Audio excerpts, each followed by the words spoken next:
उस दिन मेरा क्लास 10th में नॉर्मल मैथ्स का पीरियड था, पर कुछ डिफरेंट था। आज मैं स्ट्रेस में थी, इसलिए मैं बच्चों को ठीक से नहीं पढ़ा पा रही थी। तो मैंने सोचा क्यों ना आज बच्चों से मेंटल स्ट्रेस के बारे में ही बात की जाए।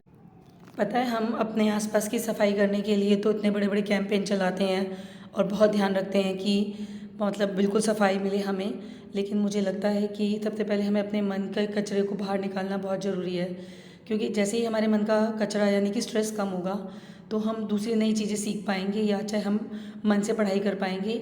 जैसे कि मुझे स्ट्रेस था कि मेरी क्लास में कुछ बच्चों के पेरेंट्स इतने लापरवाह हैं कि उन्हें बार बार कॉल करने पर भी, और कि उनके बच्चों की अटेंडेंस शॉर्ट है और लेटर इशू करने पर भी उनका इस तरफ बिल्कुल ध्यान नहीं है कि उनके बच्चे की अटेंडेंस शॉर्ट है।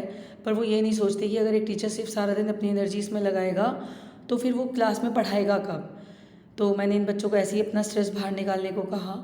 इन बच्चों ने लिखा। इतने में एक बच्ची ने बोला कि मैडम मेरी तो एक ही टेंशन है कि मैं मैथ्स में जो भी तैयारी करती हूँ और वो पेपर में बिल्कुल नहीं आता। इससे क्लास का माहौल बिल्कुल चेंज हो गया। जब बच्चों ने ये लिख लिया तो मैंने बच्चों को बोला कि सब के सब इसे फाड़ दो और बाहर डस्टबिन में फेंकाओ, तो इससे ये लगेगा कि हमने अपने मन का कचरा बाहर निकाल दिया। तो जब हमने आपस में इस चीज़ को डिस्कस किया तो बच्चे बोले मैडम काफ़ी हद तक हम हल्के हो गए हैं, पूरी तरह से तो नहीं लेकिन काफ़ी हद तक, क्योंकि हर चीज़ हम सबसे डिस्कस नहीं कर सकते।